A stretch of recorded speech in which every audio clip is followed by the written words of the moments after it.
Hello guys, good morning. Ayan, so meron po ako guys, kaunti lang po guys ang nasumada ko ngayon. Bali, 9 lang na, so siyam lang pong lugar ito. Kaso, hindi po kasi guys kumpleto yung nakuhaan ko po ng kopya. Gawa nga po ng,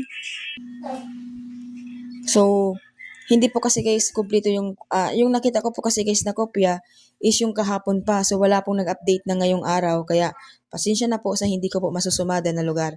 So meron naman po ako guys, sumada kahapon. So pwede niyo po yung balikan at saka yung nung nakarang araw. So alam niyo naman po siguro na every 3 days po ang expiration natin ng sumada. Ano? So yan pong mga nasa below guys, yan po yung mga sumada natin.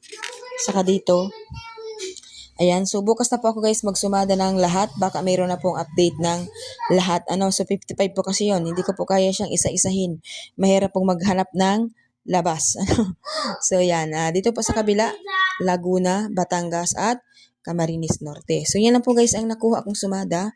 Huwag po kayo mag-alala dahil meron naman po tayong laging updates na pwede ninyong tayaan. So meron po tayong tips to all nations. Nandito po, kanina ko po ito binigay. Ano? So meron po tayong pumpiang kapit na pwede ninyong tayaan. At saka yung tips natin para sa lahat, 'di ba? So kung mapapansin nyo guys kahapon, yung birthday code na binigay ko ay talagang naman lumabas. Ano, ang dami pong nilabasan nun. Ayan. Ayan o, yung GIS 1928, lumabas po sa Laguna yung GIS 19 ata yun. Tapos yung 1928, di ba? So lumabas po yan guys kahapon. So abangan nyo lagi guys yung mga tips ko. Dahil lumalabas po talaga yan kahit saang lugar po yan guys. Pwede nyo po yan tayaan. Okay, yun lang po ang ating samarat today. Good luck everyone.